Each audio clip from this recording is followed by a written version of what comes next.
नमस्कार दोस्तों, कैसे हैं आप। पश्चिम भारत के एक छोटे से राज्य में धर्मराज नाम का एक बुद्धिमान और न्यायप्रिय राजा रहता था। उसकी प्रजा के मन में उसके लिए बहुत ही आदर और श्रद्धा भाव था।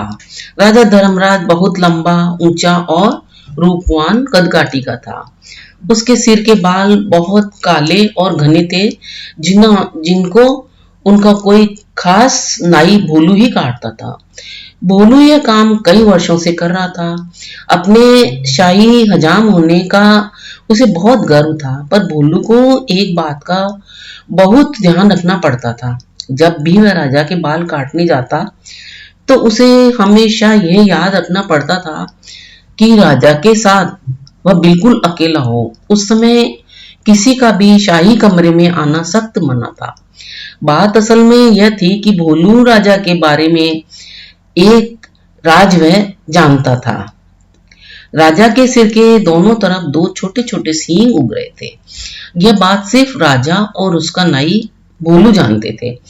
जब भोलू ने पहली बार यह नजारा देखा तो वह बहुत चक्का रह गया, लेकिन उसने राजा से उस समय यह वादा किया कि वह इस बात का जिक्र कभी भी किसी को भी नहीं करेगा। महाराज, आप निश्चिंत रहे, भोलू राजा से बोला। ऐसा आपका यह राज मेरे पास सुरक्षित है, किसी और को इस बात की कानो कान भी खबर नहीं होगी।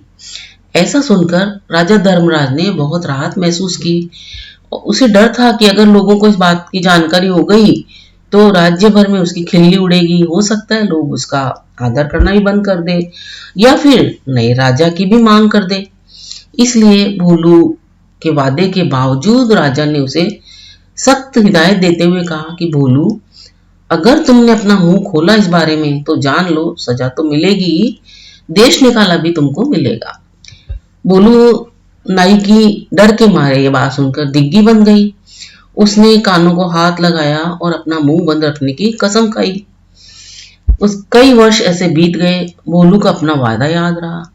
उसकी स्वामी भक्ति से प्रसन्न होकर राजा कभी कभार उसे अच्छे अच्छे उपहार भी देता रहता था।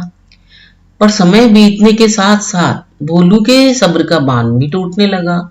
उसके पेट में वह राज अब पचता नहीं था। वह चाहता था कि कोई तो ऐसा हो जिसे वह राजा के सींगों की वाली बात बता सके, लेकिन राजा की चेतावनी उसे चुप रहने पर मजबूर कर देती थी।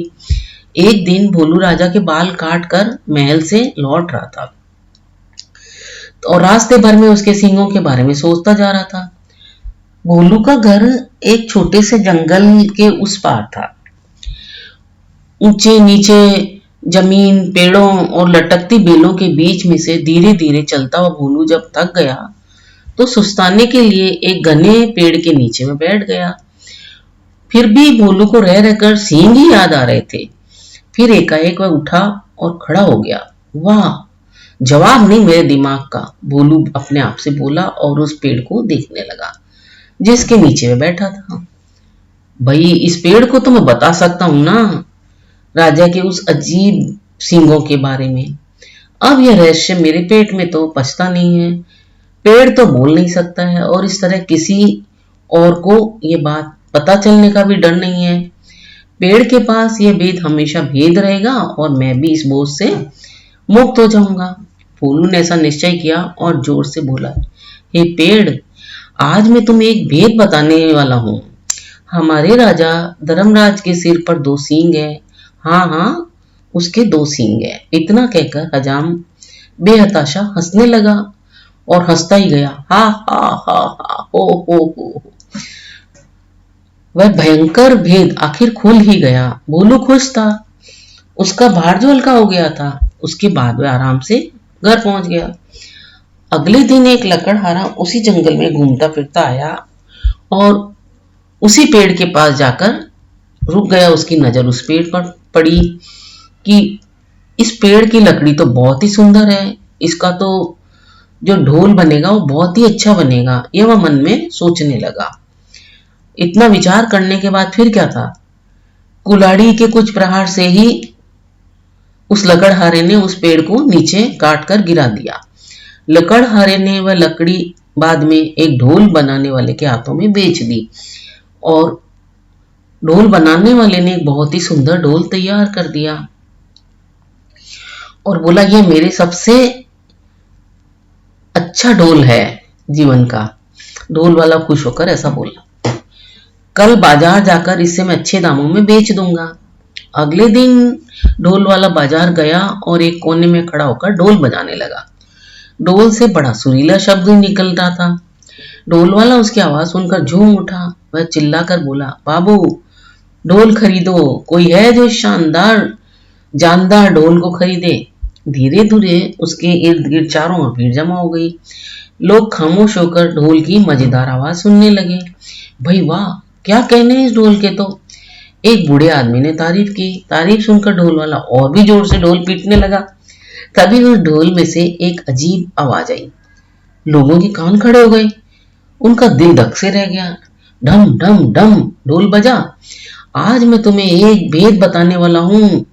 हमारे राजा धर्मराज के सिर पर 2 सींग है। हा हा हा, उसके 2 सींग है। हा हा हा, हो। लोग वहां जड़वत खड़े हो गए और उन्हें अपने कानों पर बिल्कुल विश्वास नहीं हो रहा था। ढोल वाला फिर ढोल पीटने लगा और फिर वही आवाज निकली। वह बहुत हैरान और शर्मिंदा हुआ। आखिर एक ढोल ये सब कैसे बोलने लगा। देखते ही देखते लोगों का तांता लग गया और फिर कितना मजाक और कितने ताने। उफ, हमारे राजा के 2 सींग, हमारे राजा के 2 सींग। लोग तो जैसे गाना गाने लगे। जब राजा धर्मराज ने भी ये बात सुनी तो दुखी हुआ वो और नाराज भी हुआ। गुस्से से उसका चेहरा तमतमा उठा और उसने गरजते हुए बोला, उस ढोल वाले को पकड़कर यहाँ ले आओ। राजा के सैनिकों ने शीघ्र ही उसे पकड़ा और फिर राजा के समक्ष दरबार में पेश कर दिया। ढोल वाला तो डर के मारे थरथर कांपने लगा। राजा ने बोला, बदमाश, तेरी इतनी हिम्मत कि तो मेरी खिल्ली उड़वाए। राजा फुंकारा। भयभीत ढोल ने राजा के पैर भयभीत ढोल वाले ने राजा के पैर पकड़ लिए। महाराजा, वह गिड़गिड़ाया, मैंने तो एक लकड़हारे से कुछ लकड़ी खरीदी थी और उसी से ये ढोल बनाया है। मैं बिल्कुल नहीं जानता कि ये ढोल ऐसी बेहुदा बात कैसे बोल रहा है। मुझे क्षमा कर दीजिए महाराज, मुझे क्षमा कर दीजिए। राजा ने लकड़हारे को बुलाया। जो लकड़ी तुमने ढोल वाले को बेची वह तुम्हें कहाँ से मिली।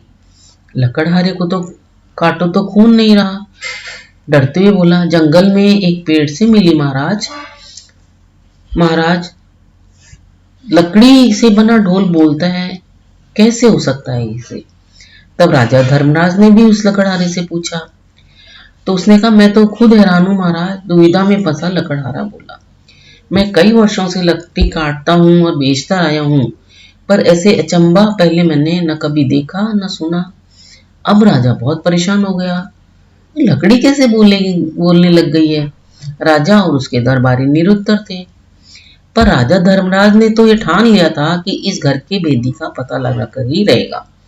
वह सोचने लगा, उसके अलावा सिर्फ एक ही व्यक्ति है जो यह भेद जानता था और वह था भोलू नाई। पर भोलू तो इतना निष्ठावान है कि इतने सालों बाद भी उसने अपने मुंह पे ताला लगाए रखा है। नहीं, भोलू तो ऐसा कभी नहीं कर सकता है। फिर भी उसने विचार करके एक बार भोलू को बुलाया। भोलू को जल्दी से हमारे सामने पेश किया जाए, यह वह अपने सैनिकों से बोला। भोलू नाई लाया गया। ऊपर से नीचे तक वह थरथराता हुआ आया। बोलू, एक तुम ही हो जिसे मेरा ये भेद पता था। तुमने और किसे बताया, सच उगल दो वरना सजा पाओगे। भोलू नाई डरता डरता, महाराज, डर से भोलू अपनाने लगा। आप तो जानते ही हैं मैंने कितने वर्षों से अपना मुंह बंद रखा, पर मेरे लिए ये बात छुपानी अब मुश्किल हो गई थी। मैं चाहता था कि कोई तो हो जिसे मैं ये राज बता सकूं। बोलते बोलते भोलू रुक गया और सिर झुकाकर फिर खड़ा हो गया। राजा ने बोला, बोलते रहो, फिर क्या हुआ। राजा धर्मराज रुखाई से ऐसा बोला। भोलू धीरे धीरे फिर बोलने लगा, एक दिन जब मैं जंगल के रास्ते से घर लौट रहा था तो मैं थकान के मारे आराम करने के लिए एक पेड़ के नीचे बैठ गया। बस आपके बाल तब काट कर ही आ रहा था और उन सींगों के बारे में मैं सोच ही रहा था। काश मैं उनके बारे में किसी से बात कर ये बता दूं। आखिर मैं भी इंसान हूं। तभी मेरे दिमाग में एक बात आई और मैं पेड़ को यह राज बताकर हल्का हो गया। सोचा कि पेड़ को बताने का क्या नुकसान है, क्या मालूम था कि इसकी लकड़ी ही बोल पड़ेगी। अब समझा, बुद्धिमान राजा ने पहेली बूझ ली। वह पेड़ जादुई था, सुन बोल सकता था, इसीलिए उसकी लकड़ी से बने ढोल को जैसे ही पीटा गया वह बोलने लगा, और जो कुछ तुमने मेरे सींगों के बारे में कहा वही शब्द दोहराने लगा। जादुई ढोल की उलझन सुलझाने के बाद राजा ने भोलू की तरफ देखा तो भोलू तो शर्म से सिर झुकाए हुए खड़ा था। लकड़हारा और ढोल वाला भी अपने हाथ बांधे राजा की सजा का आदेश सुनने के लिए खड़े थे। धर्मराज राजा बुद्धिमान ही नहीं थे, बहुत ही न्यायप्रिय और दयालु भी थे। उसने तीनों को क्षमा कर दिया क्योंकि वह जानता था कि ढोल के जादुई होने में इनका कोई दोष नहीं था। वह मुड़ा और उनसे बोला, मैं तुम सबको माफ करता हूं, तुम तीनों लोग जा सकते हो। तीनों को अपने को क्षमादान मिलने पर बिल्कुल विश्वास ही नहीं हुआ। वे राजा को नमन करते हुए बोले, हे राजन, आप महान हैं। आपकी इस कृपा के लिए मैं शत शत धन्यवाद देता हूं आपको। तो सही भी है, राजा जैसा न्याय प्रिय था, दयालु था, उसने भी जो इतनी बड़ी गलती के लिए जो फैसला लिया वो भी अपने विवेक, न्याय और दयालुता के आधार पर लिया। तो हमें किसी भी स्थिति में अपना विवेक, अपनी दया नहीं छोड़नी चाहिए, उसी के अनुरूप हमें कोई भी फैसला लेना चाहिए। दोस्तों, आपको ये कहानी कैसी लगी हमें अपने विचार अवश्य बताएं। अगर आपको जानकारी अच्छी लगी हो तो इसे आगे अवश्य शेयर करें। अगर आप मेरे चैनल पर पहली बार आए हैं तो इसे साथ ही सब्सक्राइब भी कर लें। अपना मूल्य समय देकर वीडियो देखने के लिए आपको बहुत बहुत धन्यवाद। मिलते हैं फिर एक नए वीडियो में एक नई जानकारी के साथ। तब तक आप सभी स्वस्थ रहें, खुश रहें। धन्यवाद।